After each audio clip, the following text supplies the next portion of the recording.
Eu acho que o dia de hoje foi um dia muito importante.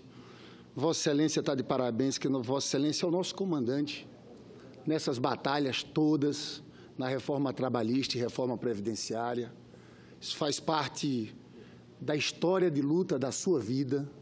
Todos os sindicatos procuram o senhor aqui, e o senhor está à frente da CPI da Previdência, que eu acho que vai desmascarar essa história do rombo da Previdência.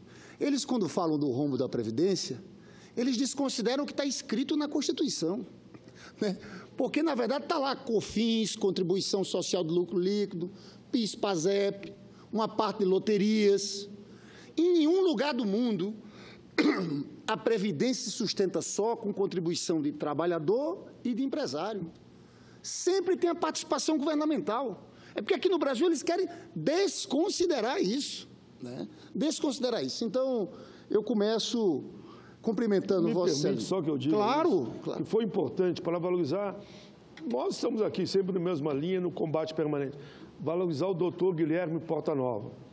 Tinha 5 representantes do governo e ele pegou esse eixo que Vossa Excelência está falando agora e, eu diria, desmontou 5 adversários, ele sozinho.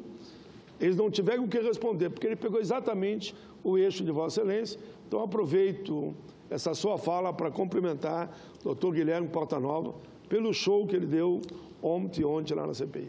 E, senador Paulo Paim, é impressionante nesse debate, né? Porque eles fazem a reforma da Previdência com o discurso de que nós estamos num gravíssimo problema fiscal, então nós temos que sanear as contas públicas.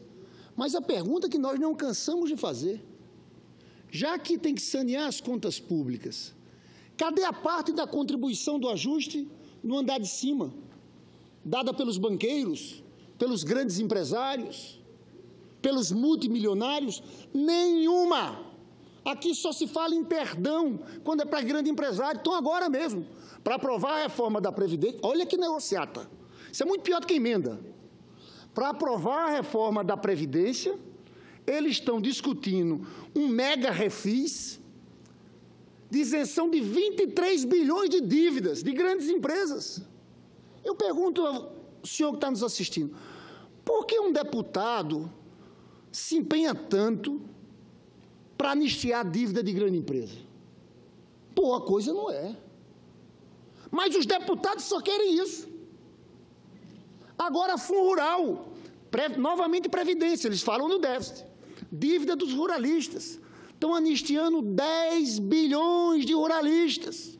Negociação de reforma da Previdência. Atacando a sustentabilidade da reforma da Previdência. É um escândalo por completo o que nós estamos presenciando aqui. Não são negociações legítimas, são negociações espúrias. Porque um deputado quer anistiar a dívida de banco? Não são motivos republicanos, senador Paulo Paim. E é isso que esse governo está fazendo. É um escândalo. Se fosse na época do governo do PT, era Jornal Nacional hoje. Era Globo com tudo. Mas não.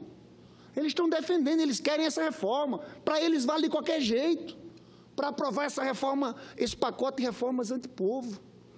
Mas, senador Paulo Paim, semana passada, nós tivemos o dia 12 de maio, um ano do golpe contra a democracia brasileira.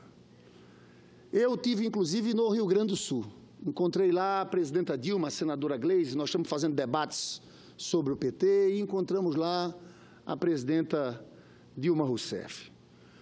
Porque eu acho, sinceramente, que esse golpe, em um ano, está desmoralizado. Completamente desmoralizado.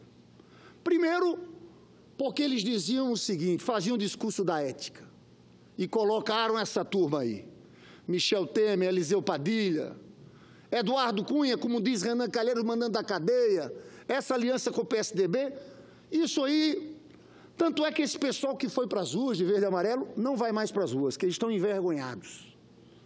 Então foi por isso que nós fomos às ruas para afastar a Dilma. Segundo, porque eles diziam claramente, tirar a Dilma, nós vamos melhorar a situação econômica do país. Porque se tirar a Dilma, os empresários vão reconquistar a confiança e vão investir na economia. Ora, bobagem! Tanto é que os números estão aí. Eles, inclusive, lançaram o número de crescimento nesse primeiro trimestre, anunciaram o fim da recessão. Sabe por quê, senador Paulo Paim? Porque mexeram na metodologia do IBGE. O IBGE soltou dados de janeiro, crescimento negativo, fevereiro, crescimento negativo, março, crescimento negativo. Em abril, ela revisa os números de janeiro, fevereiro, e aí fevereiro subiu, março voltou a cair. Então, eles estão utilizando uma mudança de metodologia, ou seja, um efeito estatístico, para anunciar que saímos da recessão. Novamente, com a ajuda dessa grande imprensa, que não tem compromisso nenhum com a verdade, porque a gente sabe que, infelizmente, o desemprego continua aumentando no país, são 14 milhões de desempregados, porque o problema não era a confiança de empresários. Os empresários não estão investindo porque a demanda está lá embaixo, porque as pessoas estão perdendo o emprego, está caindo a renda do trabalhador abaixo da inflação. A gente tinha que, no momento, começar a fazer justamente o contrário, aumentar investimento social para a economia se recuperar. Essas reformas só pioram a situação da economia, porque estão tirando dinheiro das mãos dos mais pobres. Esse é aquele dinheiro que vai para a economia. O dinheiro na mão de um grande empresário, de um banqueiro, esse dinheiro fica parado, vai ser investido. É o dinheiro nas mãos dos mais pobres, dos trabalhadores, dos aposentados, que estimula a economia. Foi isso que teve aquele crescimento do grande mercado de consumo de massa no governo do presidente Lula. Então, a economia é desse jeito.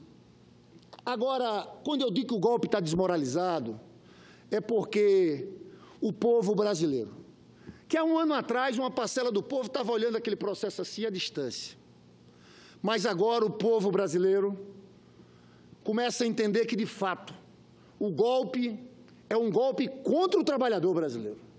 Eu fiz vários discursos dizendo que era um golpe de classe, de uma burguesia brasileira, de um grande capital brasileiro que nunca teve compromisso verdadeiramente democrático. Fiz discurso falando de Getúlio, de JK, o papel deles no golpe de 64, o papel da Fiesp mantendo aquelas operações bandeirantes que matou e torturou muita gente. Nunca tiveram. Eles pensam curto.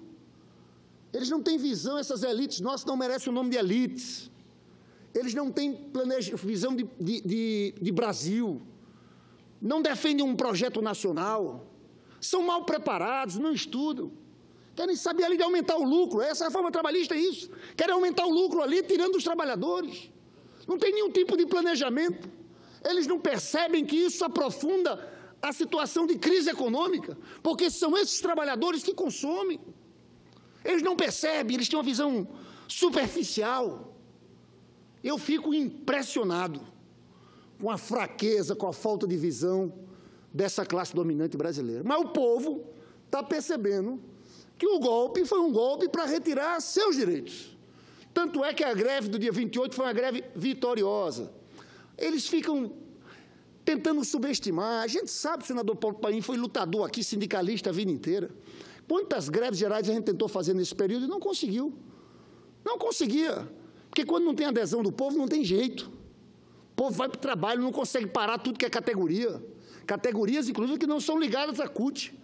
A CUT é mais ligada ao PT, mas várias outras centrais sindicais que participaram, rodoviários.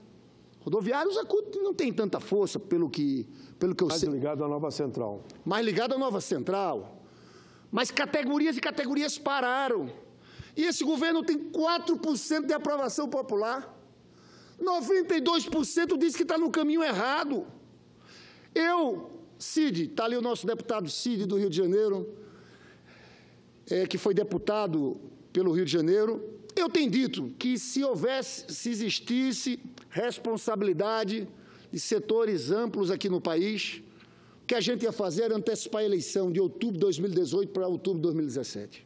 Eleição para todo mundo, para senador, para deputado, para presidente da República. Porque aí nós disputaríamos. Nós teríamos o Lula, eles lançariam deles, eu não sei quem é mais, se é Dória, o que é, tem outro, e lança o candidato. E vamos para o embate.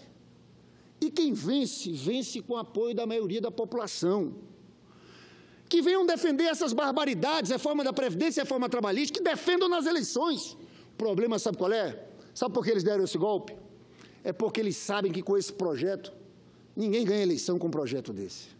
Ninguém ganha eleição com um projeto aumentando de 8 horas trabalho por dia para 12 horas trabalho do trabalhador.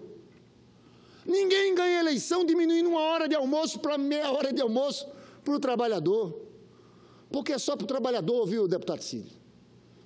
Para juiz, para senador, deputado, almoço é 2 horas, 2 horas e meia. Aqui nas... É só para trabalhador. O grande banqueiro, o grande empresário, almoça tomando vinho. É completamente diferente, é tudo para o povo. Então, eles deram um golpe porque sabiam que um projeto como esse não dava para passar no processo eleitoral. Agora, eles achavam que era um golpe curto. Eles iam dar um golpe de 2 anos, faziam as maldades todas, e aí fazia eleição em 2018, mas na cabeça deles quem ganhava a eleição era Aécio Neves, Geraldo Alckmin, o PSDB. Só que deu tudo errado. Cadê o PSDB? Afundou nas profundezas. Aécio, que tinha 33%, está com 8%. Alckmin com 7%. Os tucanos sumiram aqui do Senado. A gente não vê um tucano aqui, faz muito tempo que a gente não vê um tucano por aqui. Parecem deprimidos nesse processo todo. Então, afundaram. E quem subiu nas pesquisas? Luiz Inácio Lula. Faz pesquisa sobre Lula. 18 horas, Jornal Nacional. Jornal Nacional é só Lula. É só Lula, todo dia. Hoje a gente fala do Lula. Amanhã Lula, tudo Lula. Eu acho sinônimo de fraqueza. Eu acho que a Globo está com medo. Porque eles fizeram tudo isso no Brasil e agora estão com medo. Porque se o Lula ganha, nós vamos ter que ter uma lei de meios aqui no Brasil. Não vai ser essa molezinha mais para eles. É uma coisa que a gente devia ter feito no passado. Democratização. Porque isso é uma concessão pública. Então, eu acho que eles estão com medo, então eles vão para cima. É uma guerra, tudo ou nada. Acabaram os partidos. É a Globo contra o campo popular. Essa disputa que está colocada no país. É a Globo contra o campo popular do lado de cá. Então, eles fazem o quê, senador Paulo Paim? E é isso que eu queria dizer aqui. É um golpe continuado. Por que golpe continuado? Não foi só afastar a Dilma. Eles afastaram a Dilma, mas o que eles querem mesmo é passar por cima dos direitos dos trabalhadores brasileiros. O que eles querem mesmo é voltar a uma situação anterior, rasgando a CLT do Vargas, a Constituição do Dr. Ulisses, as políticas sociais de Lula e Dilma. Para isso, então, eles precisam destruir o Lula. E eles fazem no time da política. Essa Operação Lava Jato sempre atuou com timing político. Quando a Dilma deu uma cartada decisiva naquele processo do impeachment, e ela disse, vou botar Lula ministro da Casa Civil. 3 horas depois, o Moro divulga na Rede Globo uma gravação feita de forma ilegal entre Lula e Dilma, não poderia divulgar, porque gravação envolvendo Dilma tinha que ir para o Supremo Tribunal Federal. Mas ele soltou aquilo para inviabilizar a posse do Lula como ministro. E agora o timing é político, eles ficam contando os meses. Não, se condenar o Lula em julho, o TRF vai lá em dezembro, o Lula não pode ser candidato. Os comentaristas da Globo falam assim abertamente. Eu tenho dito uma coisa, nós vamos subir o tom do nosso discurso. Eleição em 2018 sem Lula é fraude, é farsa. Nós não podemos aceitar que o candidato que representa o campo popular, que lidera todas as pesquisas, seja excluído assim. E o mais grave, excluído sem provas. No processo penal, ninguém condena sem provas. Cadê a prova? Depois de todo esse processo que o presidente Lula enfrentou, o sofrimento que eu vi ali com a perda da Dona Marisa, que para mim, Dona Marisa morreu nisso, viu? Não aguentou. Aí, depois de todo esse processo, o Lula vai para o depoimento e eu pergunto, cadê o Ministério Público que não apresentou nada? Nada, absolutamente nada. Aí ontem a defesa do presidente Lula pediu uma perícia financeira. Eles negaram, sabe por quê? Porque está lá, A OAS está no processo de recuperação judicial. E está lá, você sabia, entre os patrimônios da OAS, está o apartamento, o triplex. Está o apartamento, o triplex. Você sabe que tentaram, em algum momento da vida lá do Getúlio, Juscelino, fazer o mesmo movimento em cima de um apartamento na Vieira Souto, né? Que ficou claro depois que era de um seu amigo, de um ministro, e não teve o processo, não andou, mas foram capas e capas de jornais contra Juscelino. Eu não quero nem atacar o Fernando Henrique, você sabia disso? Até porque, acho que a questão aqui é outra, mas com o Fernando Henrique eles não têm interesse em saber de apartamento. A Globo não quer saber. A Justiça não quer saber. Sérgio Moro não quer saber. Porque você sabia que tem 2 discussões de apartamento Fernando Henrique Cardoso. Tem uma que é na Avenue Foch, em Paris, que é um apartamento que, segundo disse Miriam Dutra, sua ex-namorada, que era dele e de Sérgio Mota. Ele depois, Jane de Freitas escreveu um artigo, ele falou 12 anos depois negando, mas admitindo que era de Jovelino Mineiro, que era uma espécie de operador tucano, que era sócio dos filhos do Fernando Henrique Cardoso, numa fazenda em Buritis. Mas esse não é nem o mais grave. O mais grave é quando Fernando Henrique Cardoso saiu da presidência da República, ele comprou em Higienópolis um apartamento por R$1.100.000. Eita, 450 metros quadrados, 450 metros quadrados. Apartamento gigantesco, gigantesco. Esse valor não correspondia nem a 1/10 do valor daquele apartamento. Agora, sabe de quem era aquele apartamento? Edmundo Safdier, um banqueiro. E sabe o que a investigação do Trem-Salão pegou? Da Alstom, da Siemens? Que esse Edmundo Safdier é a quem administrava uma conta chamada Marília, das propinas do escândalo do Trem-Salão de São Paulo. Edmundo Safdier, a conta era Marília. Tem lá comprovação pela Polícia Federal de depósitos que saíam dessa conta para o presidente do Tribunal de Contas do Estado de São Paulo. Eu estou falando isso aqui, não é para nem atacar Fernando Henrique Cardoso, eu estou falando só para dizer da disfarçatez desse pessoal. Nenhum juiz investigou isso. Nenhum juiz investigou isso. Cadê o Ministério Público? Cadê a Rede Globo? Não, é porque é Fernando Henrique. Porque o objetivo é destruir Lula, que é o líder operário, que representa um campo político ligado ao povo trabalhador. Nós estamos vivendo um golpe duro. Não é verdade que esse é um golpe brando. Nós estamos entrando num estado de exceção duríssimo, em que provas não valem nada mais. Você tenta criminalizar a esquerda, um partido, movimentos sociais. É isso que está sendo feito, porque você prende senador Paulo Paim. E aí, é só dizer Lula para ser solto. Muita gente que roubou, aí negou. Teve delator que disse, não teve nada com Lula. Prisão mais 1 ano. Aí tem que falar Lula.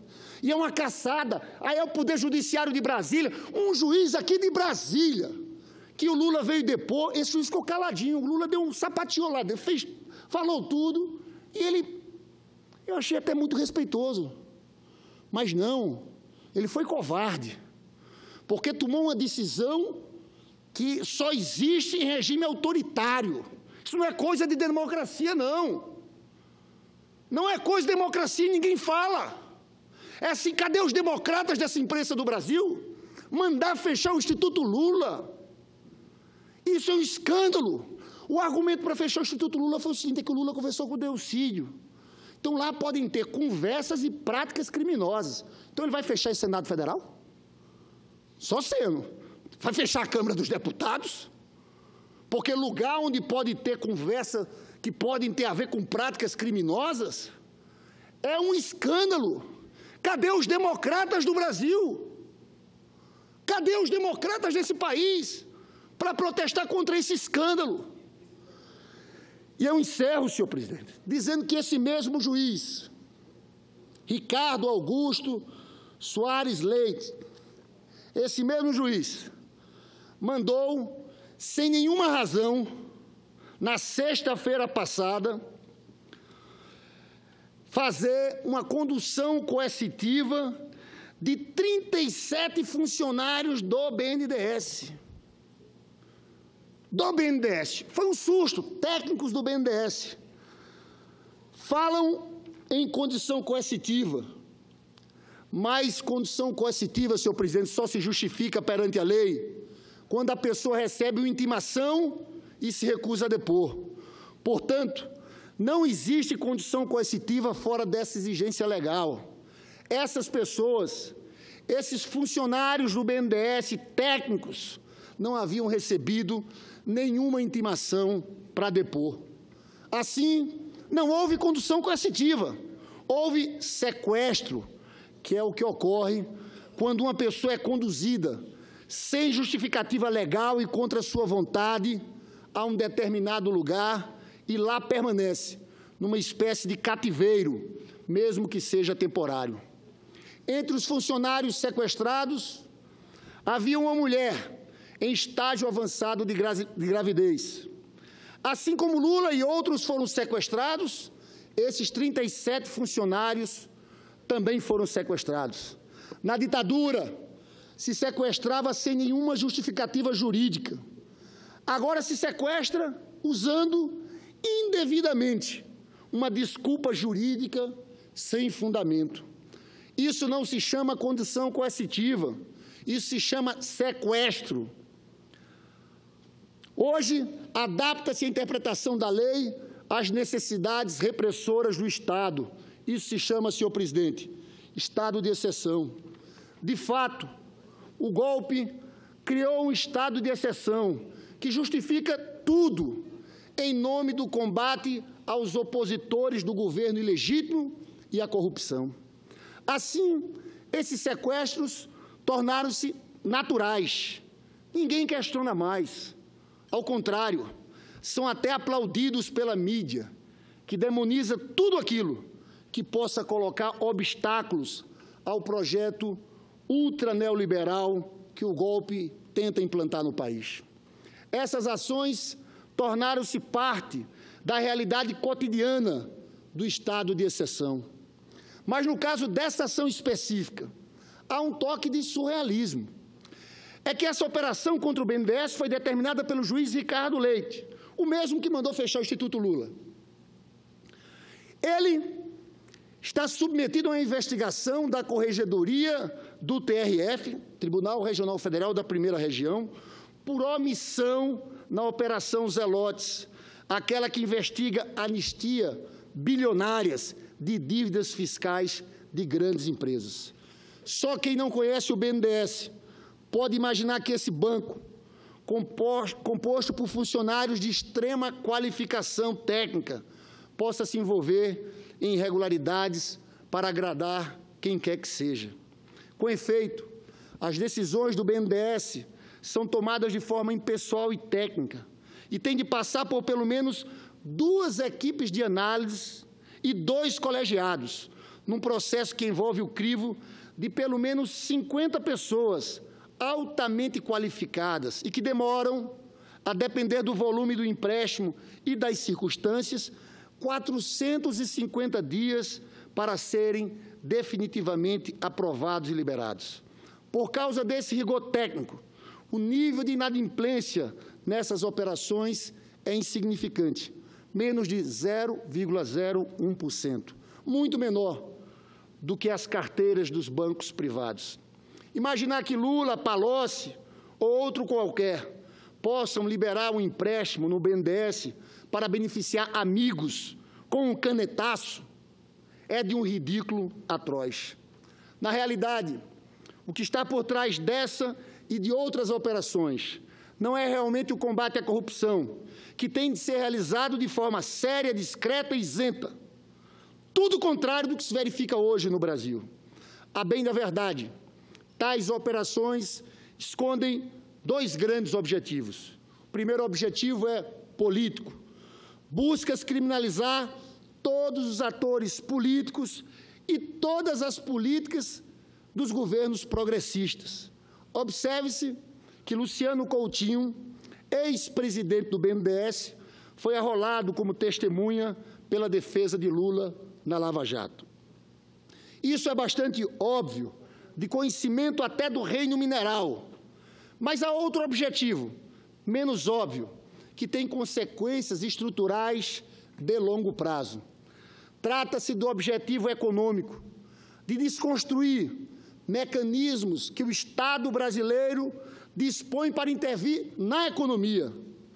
De fato, o projeto ultra-neoliberal do golpe é incompatível com o uso desses mecanismos. Por isso, há esse esforço em demonizar, deslegitimar e, por fim, vender ou privatizar empresas estatais e bancos públicos, como a Petrobras e o BNDES, as maiores alavancas de que o Brasil dispõe para dinamizar o seu desenvolvimento. Com isso, causa-se um prejuízo enorme à economia nacional. Consultorias independentes avaliam que a Lava Jato foi responsável, apenas em 2015, por uma queda do PIB de 2,5 pontos percentuais, ou seja, por um prejuízo de 150 bilhões de reais. Podia ter sido diferente, se fizesse as mesmas investigações, mas sem o espetáculo que expõe e destrói empresas. Podem prender os donos das empresas, mas salvam as empresas. Isso aconteceu, eu quero falar sobre isso lá à frente, em praticamente todos os países do mundo. Nesse processo, 6 mil empregos diretos sumiram do mercado de trabalho e mais de 1.400.000 indiretos foram destruídos, perfazendo um total de cerca de 2 milhões de postos de trabalho desaparecidos. Que culpa tem esses trabalhadores e essas famílias de eventuais atos de corrupção? Mas o pior é que esses prejuízos não são apenas conjunturais. Eles são estruturais, contínuos e definitivos. A cadeia de petróleo e gás, responsável por cerca de 15% do PIB nacional, está sendo inteiramente desmontada, com prejuízos incalculáveis a toda uma indústria tecnicamente avançada que floresceu graças à política de conteúdo nacional da Petrobras, como a indústria naval, que passou de 85 mil empregados em 2015 para menos de 30 mil funcionários em 2017.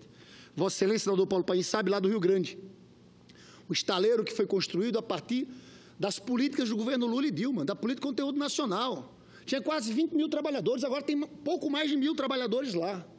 E a preocupação é que vai virar sucata absoluta, 3 grandes portos preparados lá para produzir as plataformas. Um absurdo, está criando um pavor na cidade. Porque aquilo só existiu... Mais de 20 mil demitidos. Porque aquilo só existiu por causa da política de conteúdo nacional, política de conteúdo local. Que você colocava lá, olha, tem que investir aqui, tem que produzir navios, sondas, plataformas, tudo aqui. Você tem exigência de até 75%. O governo Temer acabou. As multinacionais de petróleo estão batendo palma. Vão fazer navio em Singapura. E estão fechando tudo que é posto de empregos aqui. A base da economia do meu estado, o Rio de Janeiro, está totalmente destruída. Além disso, a criminalização da Petrobras e de suas políticas de incentivo à indústria nacional pavimentam a venda a preços aviltados de uma série de ativos estratégicos para o país. Poços do pré-sal e do pós-sal estão sendo vendidos a preços ridículos.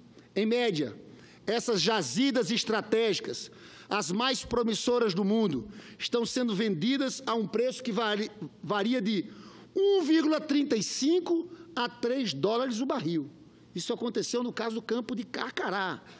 Entre 1,35 a 3 dólares o barril nós estamos entregando. E são jazidas provadas, abundantes e com petróleo de boa qualidade. Não bastasse, gasodutos e refinarias estão também sendo vendidos sem licitação, a preços rebaixados. Falta pouco para que a Petrobras vire Petrobrax, como eles queriam na época do governo do Fernando Henrique Cardoso. O mesmo agora acontece com o BNDES. A história econômica mostra que o Estado, via investimentos públicos, tem papel central na promoção do desenvolvimento econômico e social. Ao contrário do que propõe a cartilha neoliberal, não existe um único país industrializado que tenha se tornado desenvolvido sem a atuação do Estado, reduzindo gargalos de infraestrutura, dando incentivos e formulando estratégias para o desenvolvimento produtivo. Ao longo do último século, a atuação dos bancos de desenvolvimento tem se mostrado uma das mais frutíferas e adaptáveis formas de atuação do Estado. É por isso que a Alemanha, China, Coreia do Sul, Japão nunca abriram mão dos seus bancos de desenvolvimento. O nosso foi criado por Vargas. A gente está falando da CLT, que querem rasgar aí de 43, o BNDES, na época BNDE, foi criado por Getúlio Vargas em 52, criou a Petrobras em 53, dobrou o salário mínimo em 54. É por isso que Getúlio Vargas, a memória dele é tão atacada ainda hoje. E ainda hoje querem acabar com a herança de Getúlio. Até mesmo os Estados Unidos conta com apoio estatal no fomento às exportações e em investimentos estratégicos em infraestrutura. Vale destacar que todos esses países dispõem de recursos fiscais e parafiscais para formar um funding desses bancos. Toda a gigantesca indústria de defesa americana e a indústria aeroespacial, que desenvolvem tecnologia de ponta, são inteiramente dependentes do Estado norte-americano, quer via financiamento facilitados, quer via compras governamentais. No caso específico do Brasil, a necessidade de se ter um grande banco público de investimentos que pratique taxas de juros baixas e de longo prazo é ainda, senhor presidente, mais evidente. De fato, no caso do Brasil, a importância de se ter um grande banco de desenvolvimento público é aumentada por causa de um problema por todos reconhecidos: os juros extorsivos praticados no mercado privado de capitais. Ora, um dos sintomas desses juros extorsivos é a grave limitação do mercado de crédito brasileiro. Há uma grande concentração. 4 bancos dominam mais de 80% do mercado. Para uma economia como a nossa, é muito preocupante o fato de que o saldo de crédito total da economia represente apenas 48,7% do PIB. São dados de 2017. Mesmo após a expansão promovida pelos nossos governos, em países avançados, o crédito muitas vezes ultrapassa 100% do PIB. Hoje, no Brasil, os bancos públicos respondem por cerca de 50% do total de crédito da economia e representam 24,4% do PIB, apenas em operações de crédito direcionado. Graças à Caixa Econômica Federal, há investimentos para corrigir o déficit de moradias no país, em especial através do programa Minha Casa Minha Vida. O Banco do Brasil, todos sabem, é um dos pilares do enorme salto de produtividade da nossa agricultura. E o BNDES é o único financiador de projetos estruturantes e estratégicos de longo prazo, 15, 20, 30 anos, que visam transformar a infraestrutura e a indústria no Brasil.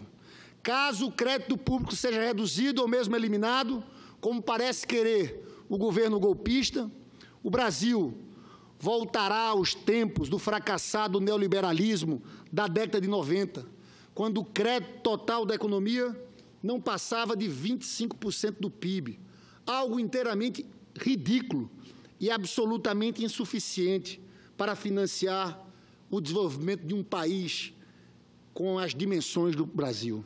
Por isso, os governos progressistas do PT tiveram preocupação em aumentar o crédito. Assim, o crédito como proporção do PIB foi duplicado, passando de 24,7% em 2003 para 54,5% em 2015. Os bancos públicos, em particular, o BNDES, tiveram um papel destacado nesse processo de expansão do crédito.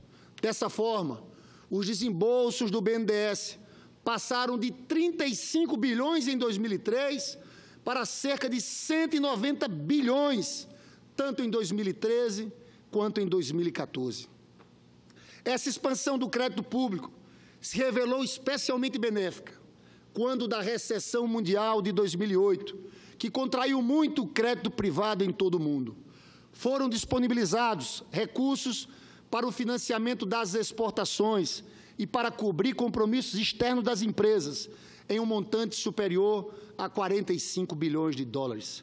Os bancos públicos ampliaram a oferta de crédito, sendo que o Tesouro Nacional disponibilizou recursos adicionais de 100 bilhões de reais para o BNDES, destinados ao financiamento de investimentos.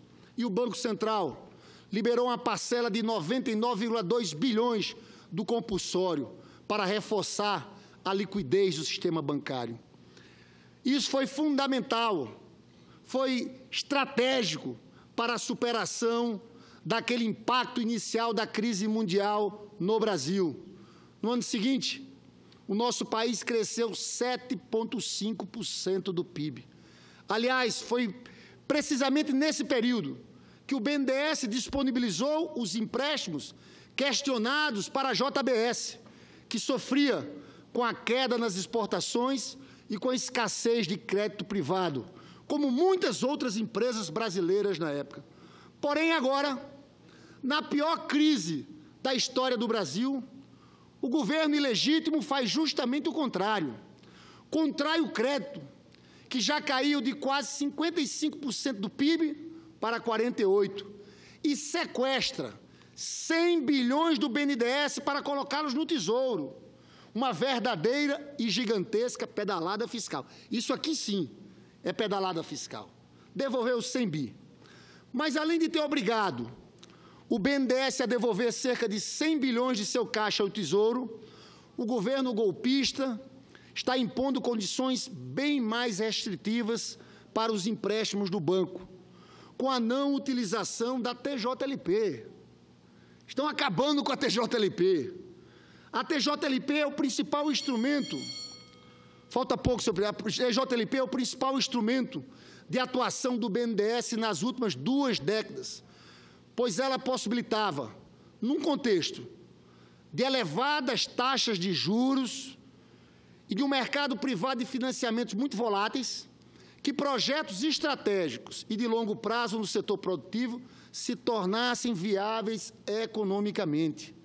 A sua substituição da TJLP pela NTNB, uma taxa mais volátil e mais alta, vai inviabilizar na prática toda a política de financiamento de investimento de longo prazo.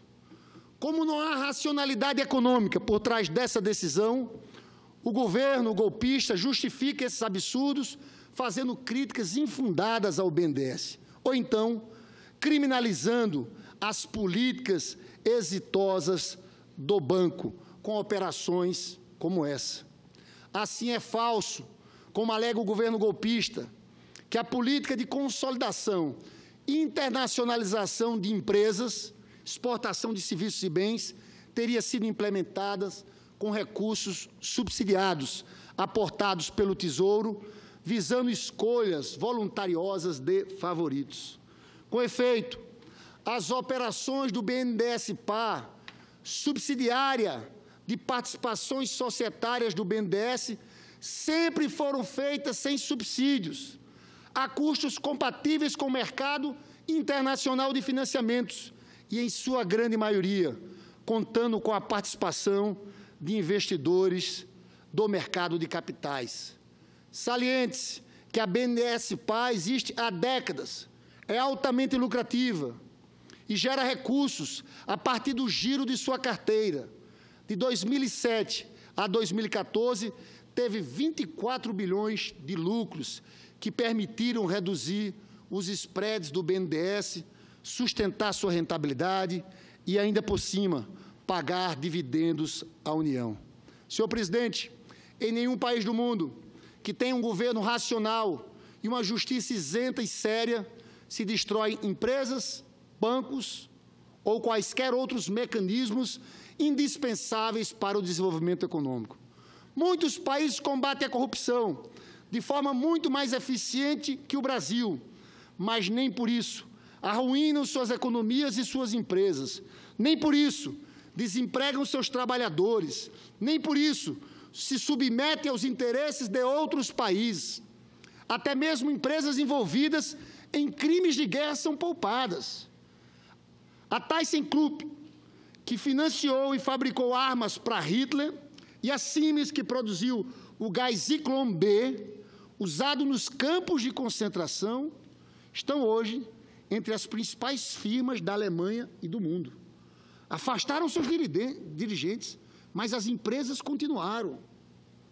Eram do país. Nos Estados Unidos, a primeira preocupação de procuradores quando há um caso de corrupção em empresas é de celebrar logo acordos de leniência, para que as atividades e os empregos não sejam afetados.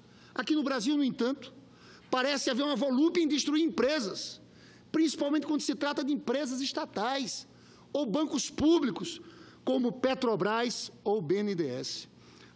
Há também uma obsessão em deslegitimar e criminalizar quaisquer políticas que destoem do austericídio neoliberal e fiscalista, como a política de investimentos e financiamentos públicos do BNDES.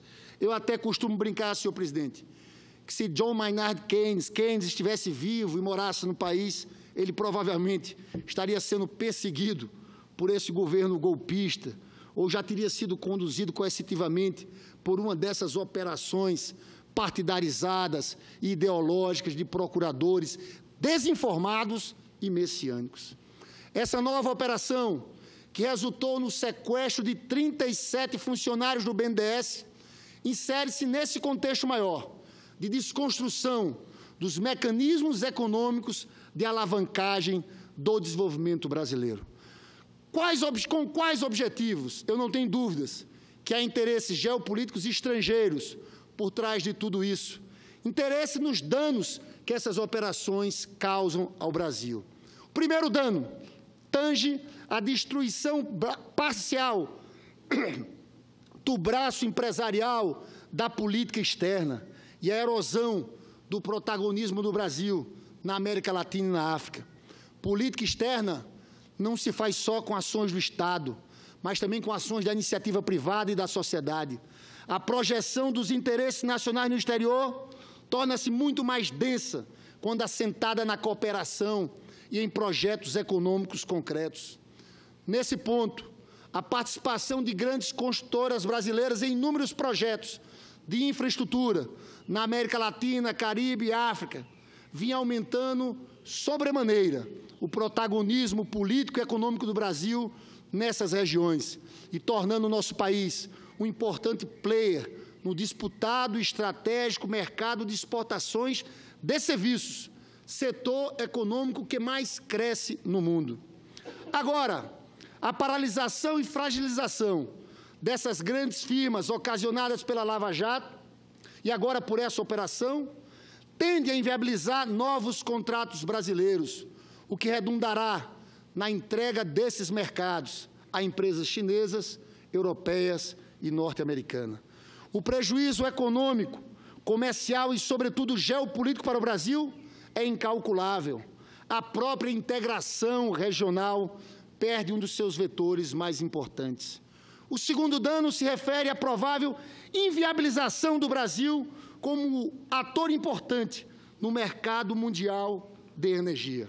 Com efeito, o pré-sal, descoberta mais importante de petróleo nos últimos 30 anos, havia tornado o Brasil um país com potencial para desempenhar papel crucial no fornecimento internacional de energia. Mas tal papel só poderia ser desempenhado no contexto do modelo de partilha e tendo a Petrobras como grande operadora das jazidas. De fato, o domínio estratégico do petróleo não pode ser realizado sem o concurso desses dois fatores complementares. Partilha, foi criado por Lula e pela Dilma, que eles estão querendo acabar, e a Petrobras exercendo o papel de operadora nacional.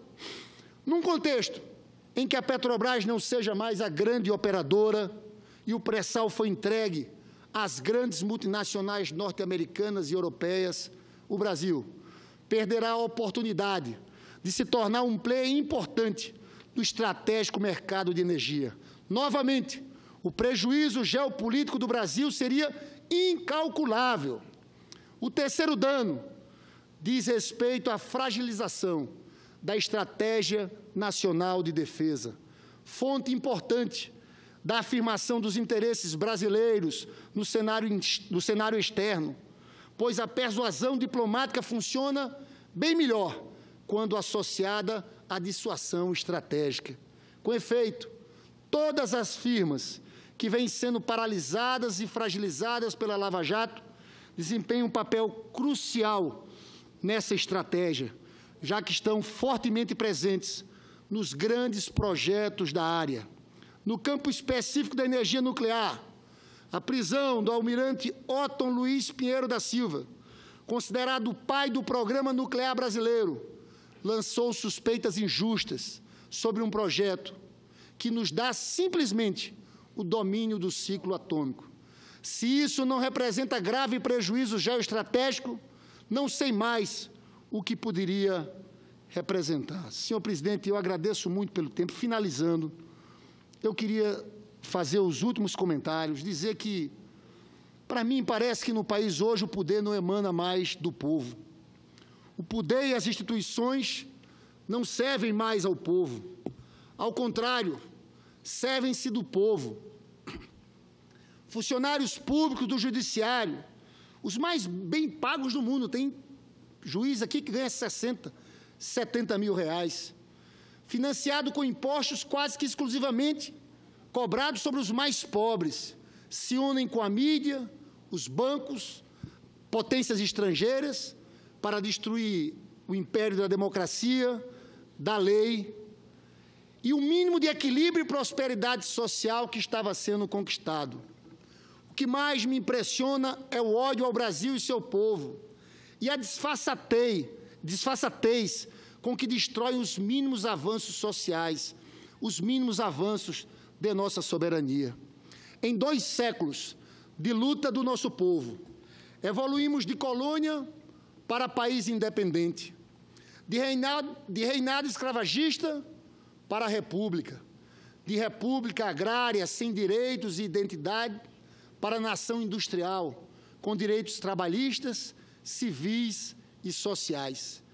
Em um só golpe, querem destruir tudo isso em 2 anos e entregar novamente uma colônia semi-escravizada em nosso bicentenário, que deveria ser comemorado em 2022. Eles procuram destruir tudo para dizer que não teremos nada mais a comemorar. Há 2 grandes momentos que mudaram o rumo da história.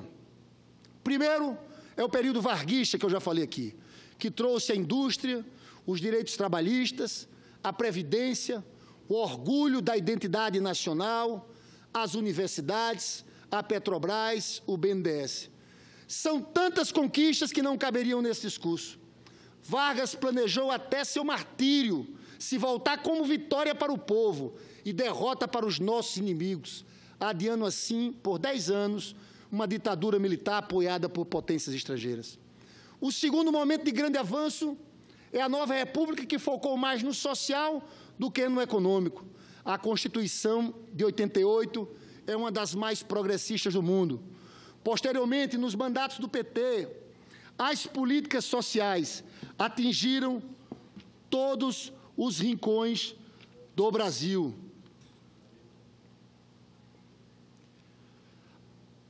As conquistas da era Vargas foram resgatadas, aprofundadas e fortalecidas em nossos governos. A carteira assinada com CLT atingiu pela primeira vez a maioria dos trabalhadores, incluindo as domésticas e os trabalhadores rurais. A Petrobras não só atingiu a autossuficiência em petróleo, como também a maior reserva mundial de petróleo com tecnologia que nenhuma outra potência havia conseguido criar, tecnologia que permite a Petrobras explorar petróleos em águas profundas, até no pré-sal. O BNDES foi o principal instrumento de política econômica, que tirou rapidamente o Brasil da maior crise financeira do século. Também não caberia nesse discurso as séries de conquistas que o povo obteve nos nossos governos. O golpe foi inventado para destruir tudo isso. Todos os vestígios da era Vargas e todos os vestígios do PT e das conquistas do seu governo. O objetivo agora é extinguir a aposentadoria de fato para a maioria, transformar o povo em semi-escravo com o fim das leis trabalhistas de Getúlio Vargas. Senhor presidente, concluo dizendo que o sequestro de 37 funcionários do BNDES é apenas sintoma de sequestros maiores, como o sequestro dos direitos e garantias individuais pelo estado de exceção. O sequestro de políticas econômicas anticíclicas pelo austericídio neoliberal. O sequestro das empresas estatais pela ânsia privatizante. E, num sentido mais profundo, o sequestro dos interesses nacionais por um governo entreguista e antinacionais.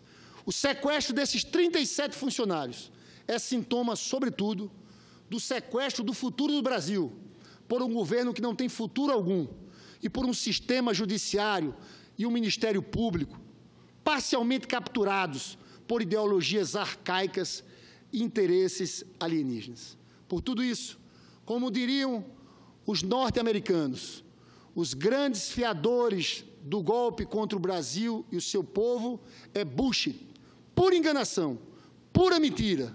O golpe é uma grande mentira fundada em muitas mentiras. Só o voto popular restabelecerá a verdade ao Brasil. Muito obrigado, senhor presidente, pela tolerância.